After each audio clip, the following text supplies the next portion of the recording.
I said, by the time I'm 30, I'm going to marry. So I was going to use my 20s to live like a vagabond. God forgive me. Anyway, you are forgiving me. So I was going to use my 20s to do anyhow. And then when I was about 28, 29, I would find the person that I wanted to settle down with.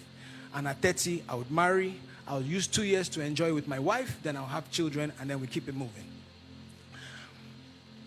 But God had other plans. Anyway, so I realized, I was 30, I was 31, I was 32, and I was still just living really crazy, really reckless. And so I started thinking, okay, this is not the plan. I said I was going to do this by 30, and now I'm 32, 33. It's time to, to fix up. And so at the time, I found somebody that I really got along with very well. We worked well together. We'd had like a casual relationship for a while, and I said, okay, this is the person. I'm going to just make this work, And so I was taking steps, and for the first time, I actually took this person and introduced them to my family, introduced them to my parents, like, oh, this is the person I'm dating, and and so on and so forth. And I just, for a few months, I just didn't really have peace. And we spoke during this series that God confirms his word, through his wisdom, and through his peace. Now, the first thing was I just didn't have peace. And then, over the course of a few months, I had 3 dreams specifically about this situation. And God told me in no unclear terms that if I went ahead with my plan, that not only would it bring disaster on myself, even the person that I was dragging with me, it wasn't going to work out for them. And, after I had the 3rd dream, I knew very clearly what God was saying to me. So I said, okay, let me go to a spiritual leader and say, hey, this is what I think God is saying. And I went to this spiritual leader who I trust. And I said, I had these dreams and this is what God is saying. Do you know what the spiritual leader said to me? They said, actually, God told me months ago that this is not the person for you. But I know you are stubborn. So I went to God and said, please, your son, go and tell him yourself. Because if I go and tell Banky this, he will marry the girl next week just to prove a point that nobody can tell him what to do. So at this point, I knew what God was saying. So I kind of ended that relationship. And, for the next year or 2, I was just focusing on work, focusing on trying to be a better person, focusing on just trying to develop and fix my life. And I started going to church very regularly. I started going to TPH. Shout out to people that are here from the Dome. And, so I'm hearing PT preach, and it's building my faith. And, I'm just trying to be a better person, a better child of God. And I had directed a TV commercial for a company, and they were doing a launch event at Oriental Hotel. And I was doing an interview on the red carpet. And I just, I'm talking into the camera like this. And then I just saw the most beautiful sight I'd ever seen in my life. Just walking by me. When you're talking and you're just like,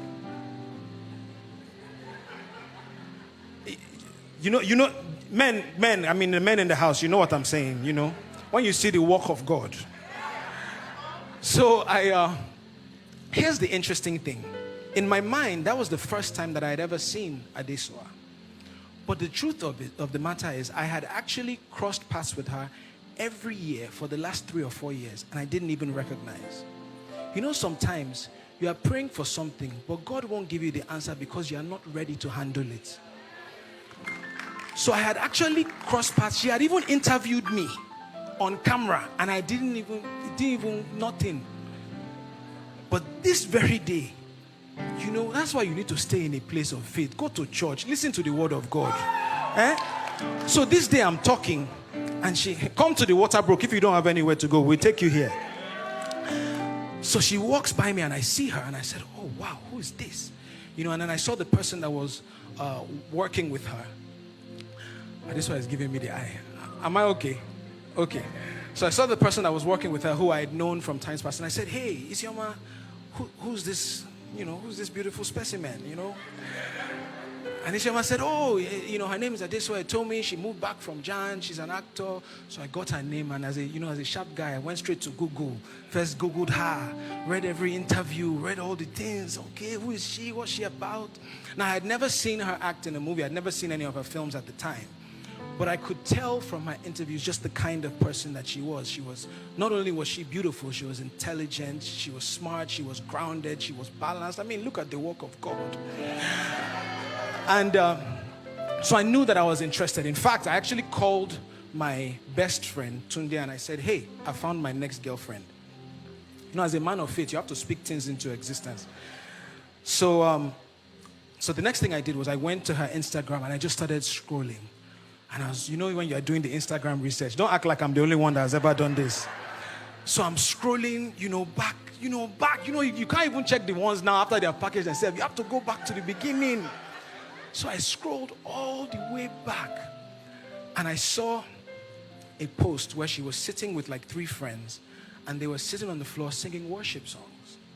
And it was so refreshing to me to find somebody in entertainment who was proud of their faith and proud of their relationship with God, that they're just sitting here singing and praising God right there on their Instagram.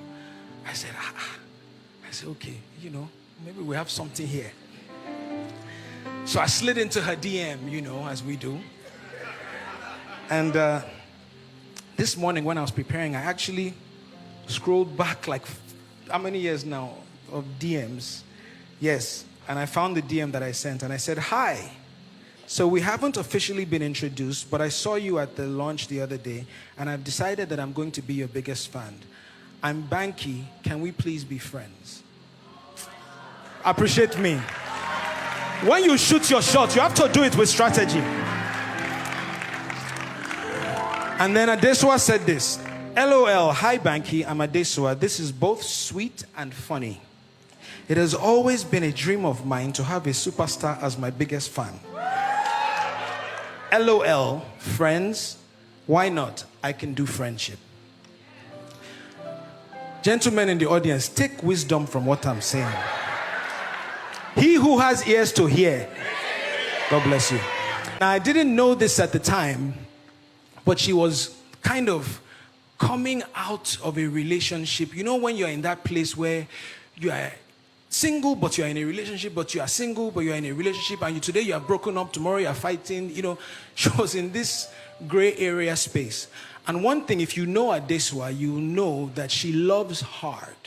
So if Adesua loves you, you can kiss somebody, she will still love you. Like, that's just the way she is. And I found out, and that's one of my favorite things about Adesua, is as beautiful as she is in the face, her heart is even more beautiful than that. So I deduced, as we started talking, that she was still kind of one leg in, one leg out, trying to figure out what was happening with this relationship. But my approach, I said, can we be friends? I didn't say that you want, just friends, friend zone. I willingly put myself in the friend zone. But the interesting thing is that, when God starts to work, right? So we became friends, and then we quickly became the best of friends. We would talk every day for hours, like just talking. Now, we're not dating, because we were both semi-public faces. We can't even go out to a lot of places together so that, the Insta blogs and Linda Ikeji's of the world don't pieces your matter before you have even figured it out. So we couldn't even go out that much. So we would just spend every day talking. And we became close and tight and closer and tighter. And I got to know her. She got to know me. We would talk about our lives, our dreams, our families, our backgrounds. She quickly became the most important person that I needed to speak to. Like, I needed to speak to her like I needed air every day. If I didn't speak to her that day, it wasn't right. And I can actually confidently tell you that from that first day that she gave me her number in that DM till now, I've spoken to her every single day since that time. Now, this is happening. So we're becoming closer and tighter, and I'm like, how far with this old relationship? This is not, the destiny is standing in front of you. You are still saying that you are trying to turn a corner. Anyway. So I remember the first time I broached the conversation, and I said, we're so close, we're so tight, why don't we just, make this thing official? And she said, I'm not quite ready, and I'm still going through some things. And I said, okay, no problem. Friend zone is okay. Friend zone, no sure you. I'm fine, don't worry. We're okay, I'll be here for you. And so we continued getting this process, and I actually honestly think, well, I'll come back to that. So we're becoming closer and tighter, right? And then in January 2016, I needed to shoot a video for a little song called Made For You. Anybody remember that song? Okay, so the interesting thing about that song is I actually wrote the song about a minute and a half into it, and then I couldn't finish the song prior to meeting this young woman. Because the song, I knew the song was very deep. So I had written the chorus and a little bit of the first verse. But then I just stopped that, the rest of the words would come to me. But it was while I was now becoming closer and tighter with this lady that the rest of the words of the song just started coming. So I knew when it was time to shoot the video that it has to be with this person that inspired the song, right? So I called her manager and I booked her officially to appear in my video shoot. As in I paid booking fee, fly from Lagos to New York City, like full-on official booking that you will not say that because you are my friend, I'm trying to take advantage of you. So I flew her into New York and we shot the Made For You video. And again, as a man of faith, anybody that remembers that video knows that in that video, the couple got engaged. Yeah? So she has not even agreed to date me. I'm already speaking it through my video that we are going to get engaged. And the greatest thing about, I'm going to have a moment of flesh here. The greatest thing about being the director of your own video is that when it's the kissing scene, you're the one that will say when to cut. So they say, record, and say, to the point, say, Banky, it's okay now. I said, but I shot the Made For You video with her in New York. And I planned to speak to her at the end of the video shoot, but she was so tired that I was like, let me let her rest. Because she literally had just arrived, I think that morning or the night before. So I said, I'll broach this relationship conversation later. So I remember I was driving a rental car from New York back to DC, and I was speaking with her on the phone because she was waiting for her flight. And I said, that's how far now? Well, now you can see that we work well together. We're friends. You talk to me every day. That, what's up? So she goes, ask me again. I should ask her again. You can't tell a romantic man like me something like that. I should ask you again. I said, oh, okay, don't worry, I'm coming. Ladies and gentlemen, her birthday is February 22nd, next Saturday, actually. So I said, and I knew that in conversations with her, I knew that she'd always wanted to go to Zanzibar, Tanzania.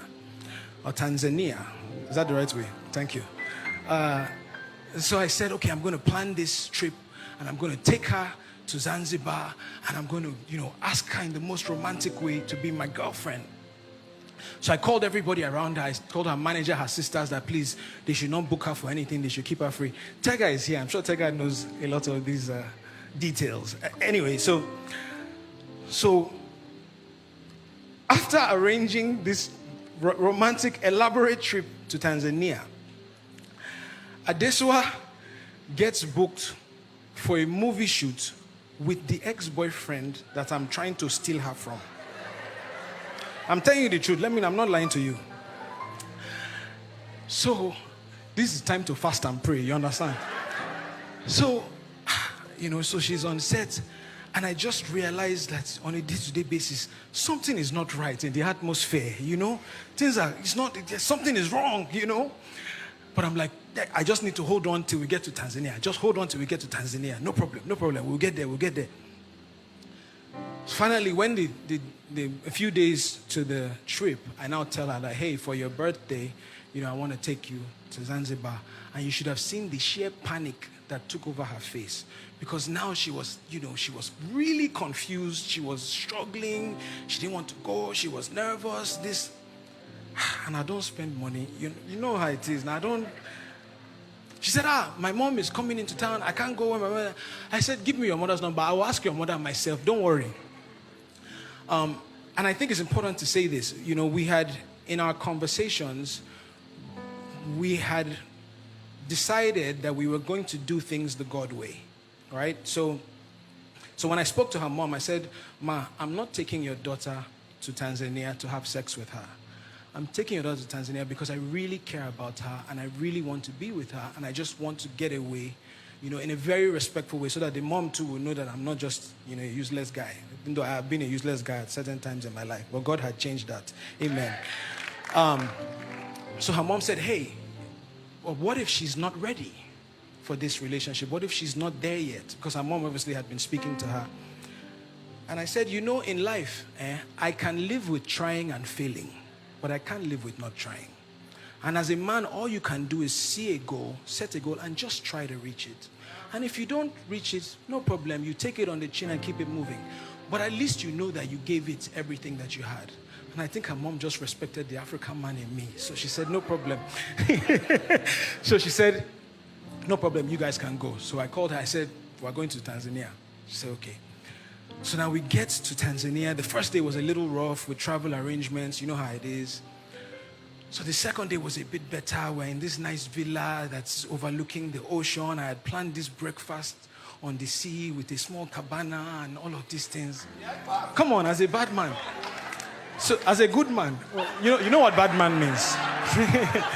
Bad man in a good way. You know, come on guys. So we're sitting there and I had my little speech. I'm nervous and I said, you know, Susu, you know how I feel about you, and I just, you know, I feel like it's time for us to make this thing official. We've been talking now for, it was like 6-9 months or something. And I said, you know, will you please do me the honor of being my girlfriend? And Adeswa said, I'm still not ready. See, you people don't, it's men that will understand what I'm saying. Gentlemen, you have spent money. Hard-earned, listen, Pastor Blaise, you have Zanzibar, 2 flights plus travel by road, cabana on the sea, and they say they are still not ready. This is somebody that you have been, that said, ask me again. No, let me just remind you. That thing hit me like a ton of bricks. I said, I was you know when your head is, it's like, you know that meme where smoke is coming out from your head. I'm sitting there on the seat that, what? First, I'm going to tell you the truth. I said, okay, no problem. Thank you so much. We finished the breakfast. I took a 3.5-hour walk. I literally walked. There were 3 resorts. I walked the length and breadth of them, drinking alcohol every step of the way. You know, when you're just listening to depressing songs, just writing terrible lyrics, I was really, like, I was completely heartbroken. Anyway, so Zanzibar comes to, the trip comes to an end. It was very awkward. It was difficult for both of us because we still had one more day.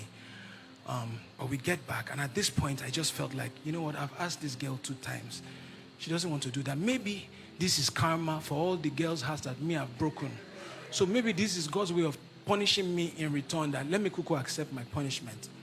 But what I knew was that I couldn't, at the time, I just felt like I couldn't handle being her friend anymore. I couldn't have this day-to-day, you are my best friend conversation. Like, if you don't want to date me, kuku, let me go back and find who wants to date me.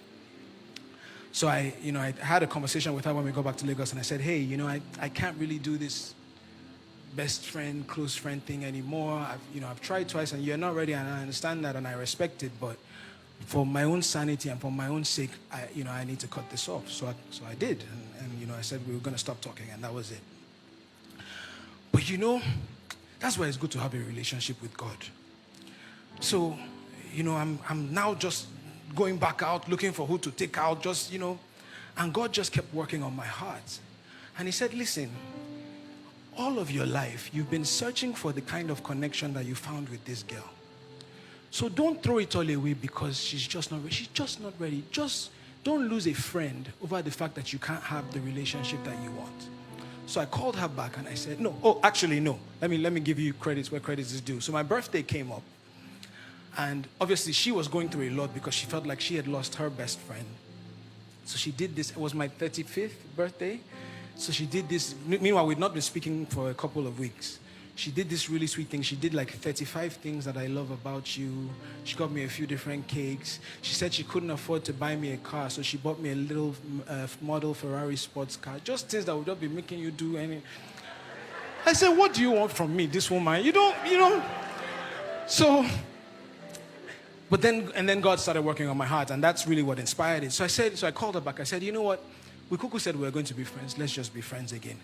Now, this second round of friendship, I didn't think that we could be closer than we were before, but we were even closer this time around. And it was the most difficult thing for me because by now, I knew for sure, for certain, that Adeswa was my destiny. I knew it. When people tell you that when you find the one, you'll know. this was that moment for me. I felt like God had told me. I had a peace about being with her. I just knew that she was the one for me. But she couldn't really see it. And I remember one day I knelt down and I prayed and I said, God, you know how much I love this woman. You know how much I want to be with her. I said, she can't see it. So as you have told me, tell her yourself. And that's why I tell single people, don't go and tell somebody, God said you should be my wife. Or God said you should be my husband. If anybody comes and tell you that, say, thank you. Let me go and we're all children of God. So if God spoke to you, then he can speak to your wife. So I told God, I said, for this thing to work, I said, first of all, I am never going to ask Adeswa to date me again. Never. I'm her friend though, but you see this, will you be my lover? I'm never gonna ask you. I told God, I said, you have to, if you want us to be together, go and tell her. So I left it at that. Now we're tight, we're close, we're speaking every day. In fact, in hindsight, these were the best times because we spent so much time building a real friendship. And it's important that the person that you end up with is your best friend.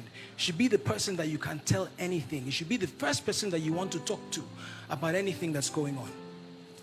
So we're getting close and I said, Lord, I'm not going to tell her nothing. I said, we're just going to be in this friend zone. Then I got a call one day, shout out to Kemi Adetiba, and she said, hey, Mo Abudu is doing this film called The Wedding Party. I want to send you the script. Do you want to come and audition? And I said, yeah, because Kemi and I had been talking about going into movies all of our years and music videos. So I said, okay, I'll go and audition. So she gave me the script and I started preparing for my audition. And I get there and there were a lot of actors, a lot of people who obviously had a lot more experience than me. But I auditioned and they gave me a callback. They said, oh, we want you to come for a second callback. I now found out that they had also called her to audition. So we're both auditioning and we go through the rounds of auditions and then they now start pairing you. So they'll take you and pair you with 3 ladies, take each lady, pair them with 3 guys just to see who had the best chemistry. Now, of course, you want to talk about chemistry. I've been talking to this person for like a year, every single day. So the chemistry was, hello, ladies and gentlemen, it was off the charts. So they go through all the audition process and they say, everybody is really good, but there's something here, They now called me, they said, oh, who did you feel? I said, well, everybody was good, but I felt like there was something special with Adeswa. They said, yes, everybody in the room was even saying that maybe you guys should even be dating or something. Like there was just something, you have to put things in the atmosphere. So they gave both of us the roles. Now, the way God will have it, we were now on the same movie set for like a month, staying in the same hotel. They said, oh, so sorry, you can come from home if you don't want to stay there. I said, don't worry, I will stay in the hotel. It's okay. They said, oh, you can bring your tie. I said, you are not understanding me. I'm okay. Leave me in the hotel. So while on the set of Wedding Party, we got even closer. The bond was even stronger.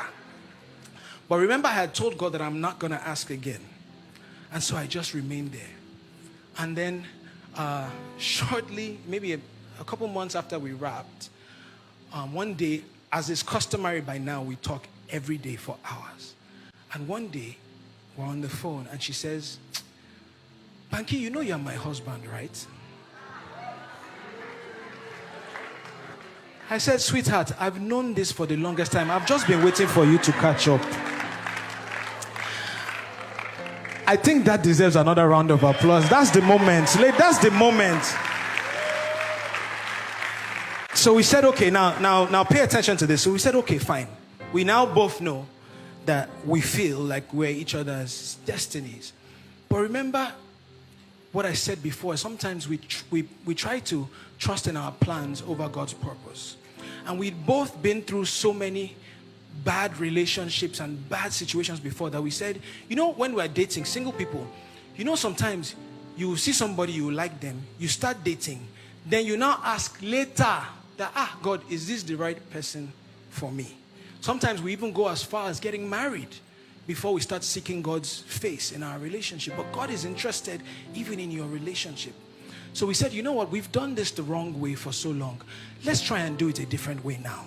So we said, instead of we both know we want to date, but instead of going into that immediately, let's seek God's face first. So we started praying about our relationship. So I would pray with her. I would pray by myself. She would pray by herself. She would pray with her mom and her pastor. I would pray with my mom and my pastor. We were just praying that God should confirm. And by God's grace, that confirmation came. Come on, give me a hallelujah. And then we decided that yes, we were going to go into this relationship thing. Now, the interesting thing is, by now we had spent so much time building such an incredible bond and such a strong friendship that it was like it was a blessing in disguise that she had told me no those few times. Because number one, it taught me humility. Because if I had just gotten it just like that, maybe I wouldn't have appreciated it. Do you understand? It taught me to humble myself. It taught me to chase. It taught me to desire. It built my faith in God. It built my relationship in God. It forced me to the place where I couldn't do it on my own. And I had to go and tell God that, okay, I want it, but I don't know how to do it. Please help me. And that's what this is all about. Now, we're now at the stage where we're talking about learning to listen. And I can tell you confidently that I heard God as regards this relationship. I'm not saying that we are perfect. As she told you before, and as I told you, we've both struggled, we've both been works in progress. There are things that God has to work. When we did our first marriage counseling, Pastor Nkoyo, Mrs. Nkoyo, the first day of marriage counseling, premarital counseling, she goes, oh, what do you want in a wife? And I said, I want her to be like this and that, and God-fearing, and to be, And she said, okay, what do you want in a husband? I said, oh, I want this and that. And then she said, okay, here's the thing. Neither of you, throw that out the door, because neither of you are what you described. And marriage is the process of submitting to God. And nobody is perfect, but you can be perfect for each other if you involve God in the conversation. If you make him a part of that relationship and allow him to work on both of you, and then it's a step-by-step process. It's a journey. Till today, he's still working on me. Till today, he's still working on her. Till today, he's still working on our relationship. But here's the thing. We heard God. We listened to God. We heard with humility. We heard with obedience. And that's the point of today's message. Hear with humility and hear with obedience.